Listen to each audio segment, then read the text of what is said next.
મેં તો લિસ્ટ આપી, ફટાફટ લઈ આવો, જાઓ મહેમાન આવી જાય. તું રસોઈ બનાવવાનું તો ચાલુ કરી દે. હા હું એ જ કરું છું. ચાલ તો હું લઈ આવું ફટાફટ. બહુ કામ છે આજે. ફોન ચાર્જિંગમાં મૂકતો જાઉં છું, સ્વિચ ઓફ છે, પછી ચાલુ કરી દે છે. પ્રિયંકાબેન, બોલો ને મંજુબેન. શું કરો છો તમે? આ જો મહેમાન આવવાના છે, ભીંડાનું શાક બનાવવું છે. હજી કાલે તો બનાવ્યું હતું તમે ભીંડાનું શાક. આ છાશમાં વઘારીને. છાશમાં વઘારીને એ કઈ રીતે બનાવો? અહીંયા આવો બતાવો. હા બતાવો ને. અહીંયા મેં ભીંડો ધોઈને લૂછીને તૈયાર કરી નાખ્યો છે. પછી એને છે ને આવી રીતે દીટીયું અને એની પાછળનો ભાગ છે આવી રીતે કટ કરી નાખવાનો. વચ્ચે સીધી લીટીમાં છે ને એને કટ મારવાનો, એટલે છે ને મસાલો આપણે અંદર ભરી શકીએ. આવી રીતે ભીંડાને કટ કરી નાખવાનો. બધો ભીંડો આવી રીતે કટ કરી નાખવાનો. પહેલાં મોટી શીંગ હોય તો? જો મોટી શીંગ હોય ને તો એના 2 ટુકડા કરી નાખવાના, અને 2 ટુકડા કરીને પછી વચ્ચેથી સીધો 1 લીટો પાડી દેવાનો. એટલે જો મસાલો ભરવા અને શીંગ ચડવામાં એકદમ ઇઝી રહે. વાહ, આ ખાવણી તો બહુ મસ્ત છે. Thank you. તો અહીંયા ખાવણીમાં લસણ નાખીને એની પેસ્ટ તૈયાર કરી લીધી છે. પછી એમાં આપણે મરચું પાવડર એડ કરીશું. મરચું પાવડર તો તમારા ઘરના સભ્યો જેટલું તીખું ખાઈ શકતા હોય ને એટલી પ્રમાણમાં મરચું એડ કરી શકો છો તમે, વધારે ઓછું.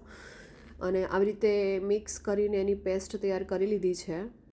જોઈને તો મોઢામાં પાણી આવી ગયું પ્રિયંકાબેન. ભીંડામાં મસાલો ભરવા માટે મસાલો તૈયાર કરીશું. પહેલાં આપણે લસણની જે પેસ્ટ બનાવી હતી એડ કરીશું. પછી એમાં આપણે નાખીશું ધાણા જીરું પાવડર. ધાણા જીરું પાવડર નખાઈ જાય પછી આપણે લાલ મરચું થોડું એવું નાખ્યું છે, કલર સારો આવે છે. પછી હળદર નાખી છે, અને હળદર નખાઈ જાય પછી એમાં થોડું એવું આપણે સ્વાદ અનુસાર મીઠું નાખીશું. અને પછી એને બાઇન્ડિંગ કરવા માટે આપણે થોડુંક એવું ઓઇલ એડ કરીશું, સ્લાઇટલી, કારણ કે બધું બાઇન્ડ થઈ જાય, સૂકું ના લાગે એટલે. હવે આપણે ભીંડામાં ભરી દઈશું આ મસાલાને. એટલે આવી રીતે આપણે જ્યાં કટ માર્યો તો ત્યાં આપણે આવી રીતે એને બધો સ્ટફિંગ એડ કરીને પછી દબાવી દઈશું, એટલે શીંગ ખુલ્લે નહીં વ્યવસ્થિત અને એકદમ ઇઝીલી બાઇન્ડ થઈ જાય છે. તો આવી રીતે બધી જ શીંગ આપણે ભરી દઈશું.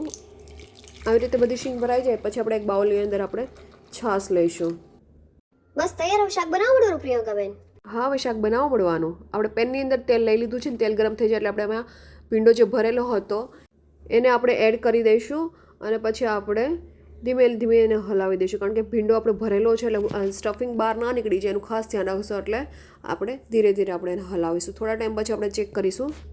અહીંયા ઓલમોસ્ટ ભીંડો સોફ્ટ થઈ ગયો છે અને થોડો એવો શેકાઈ ગયો છે.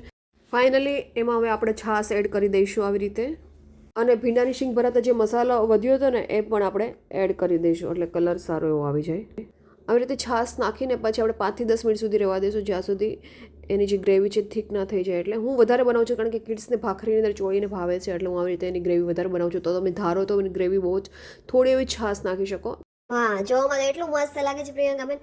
બની ગયું શાક હવે? શાક બની ગયો. હવે થોડી વાર પછી ગાર્નિશિંગ માટે મેં ધાણા એડ કરી દીધા છે એમાં. સાંભળો ને પ્રિયંકાબેન, શાક તો બનાવી લીધો હશે ને યાર, ખાસો શાક. જો શાક બને ને ભાખરી બનાવીશ. શું વાત છે, ભાખરી લોટી તમે બાદ દેખો છો ને. વાહ પ્રિયંકાબેન, તમારી હારે અડધી કલાકથી વાતો કરું છું ને વાતો કરતા કરતા તમારે રસોઈ બની ગઈ અને એ મારે બધુંય બાકી છે. બોલો. વાંધો નહીં, આમ તો તમારા ભાઈ મોડા આવવાના છે એટલે કઈ વાંધો નથી, આરામથી બનાવું તોય ચાલશે. વાહ પ્રિયંકાબેન વાહ, ભાખરી તો જો તમારી ફૂલી દડા જેવી થઈ હો. ભાઈનો ફોન છે. હલો, બોલો ને, જમીન આવવાના છો?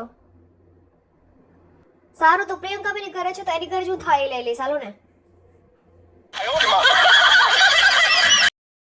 પ્રિયંકાબેન, તમારા ભાઈ તો નથી આવવાના છે, હું એકલી જ છું. વાહ, તમે તો કીધા વગર થાળી તૈયાર કરી દીધી હો.